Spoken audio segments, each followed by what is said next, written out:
2024 में लोकसभा का चुनाव है। अभी से ही राजनीति की बाजार अगर आप देखेंगे तो वो काफी गर्म है। पप्पू यादव जो कि जाप सुप्रीमो के मुखिया हैं, पप्पू यादव भी इंडिया महागठबंधन में शामिल तो होना चाहते हैं, लेकिन इंडिया महागठबंधन के तरफ से पप्पू यादव को कोई भाव ही नहीं मिल रहा है। तो आखिरकार अब पप्पू यादव के पास रास्ता क्या बचा है? तो पप्पू यादव के पास सिर्फ रास्ता बचा हुआ है। पप्पू यादव पूर्णिया लोकसभा क्षेत्र से चुनाव लड़ना चाहते हैं, तो पप्पू यादव जो है पूर्णिया लोकसभा क्षेत्र जाते हैं और वहां से जनता से मुखाबित होते हैं, जनता के समस्या को सुनते हैं और पप्पू यादव कहते हैं अगर मैं यहाँ से सांसद बना मैं आपके सारे समस्याओं को दूर कर दूंगा। तो पप्पू यादव जो है एक मैनिफेस्टो बताते हैं कि अगर मैं यहाँ से सांसद बना तो हम क्या क्या करेंगे। जो सबसे पहला मैनिफेस्टो बताते हैं कि कोसी सीमांचल में आर्थिक आज़ादी चाहता हूं मैं। कोसी सीमांचल जो कि प्रत्येक साल बाढ़ से पीड़ित रहती है, मैं चाहता हूं कि कोसी सीमांचल जो है बाढ़ से मुक्ति मिले। पप्पू यादव साथ ही साथ यह भी कहता है कि जो भी पूर्णिया डिस्ट्रिक्ट में जो भी बंद पड़े फैक्ट्री है वह फैक्ट्री को भी चालू करना मेरा प्राथमिकता होगा। जो मखान की फैक्ट्री बंद है, जो जूट की फैक्ट्री पूर्णिया डिस्ट्रिक्ट में बंद पड़ा हुआ है, उन्हें भी चालू करना मेरा प्राथमिकता होगा। मेरा लड़ाई बिल्कुल साफ है कि मैं पलायन से मैं लड़ूंगा। पलायन से मेरा लड़ाई है कि किस प्रकार से कोसी सीमांचल से लोग जो पलायन करते हैं उसे कैसे रोका जाए। जिस समय था पप्पू यादव कहते हैं कि यहाँ लगभग 23 घंटा बिजली मिलता था, लेकिन अब जो है बिजली बहुत कम मिलता है। आप लोग डरे हुए हैं, आप लोगों को कल डरने की कोई आवश्यकता नहीं होगा।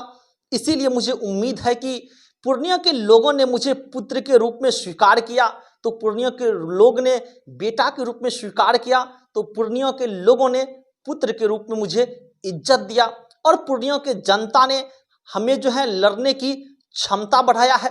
पप्पू यादव यह भी कहते हैं कि मैं इंडिया गठबंधन में शामिल होना चाहता हूं, लेकिन इंडिया गठबंधन के हिस्सा हम कैसे बने। हम तो कई बार तेजस्वी और लालू प्रसाद यादव को कह चुके हैं कि मुझे भी इंडिया गठबंधन में शामिल कर लीजिए।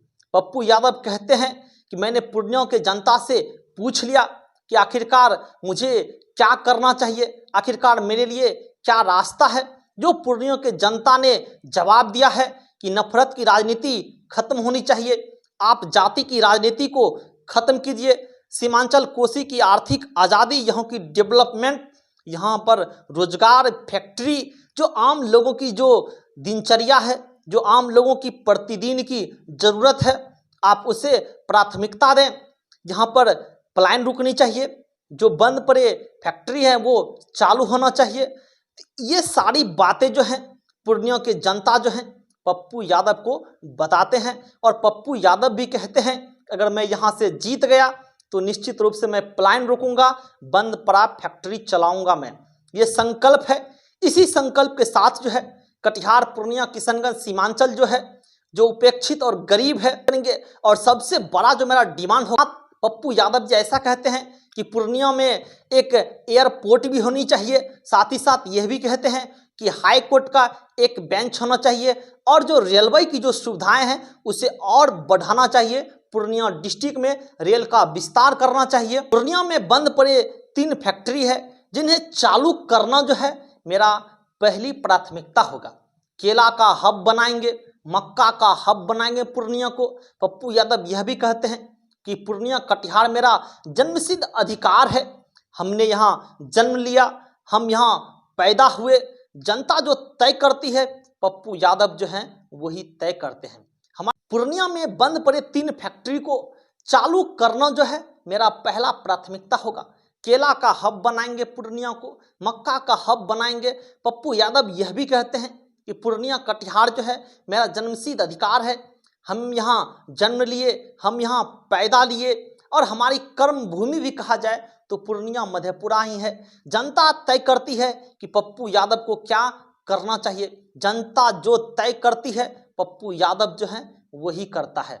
हमारे पास जो मरने लड़ने की जो जज्बा है वह पूर्णिया कोसी सीमांचल के वजहों से है। इसीलिए मैं इंसानियत के लिए जीना चाहता हूँ, इसलिए वो समझ ले जो अहंकार में रहते हैं, हम वह जाति नहीं है, हम वह हिंदू मुस्लिम करने की राजनीतिक प्रोपगंडा नहीं अपनाते हैं। पप्पू यादव कहते हैं कि यह मेरा घर है, हमारा परिवार है, हमारे परिवार में कोई दखल नहीं दे सकता है। फिलहाल इस पर आप क्या राय रखते हैं, आप कमेंट करके जरूर बताएं।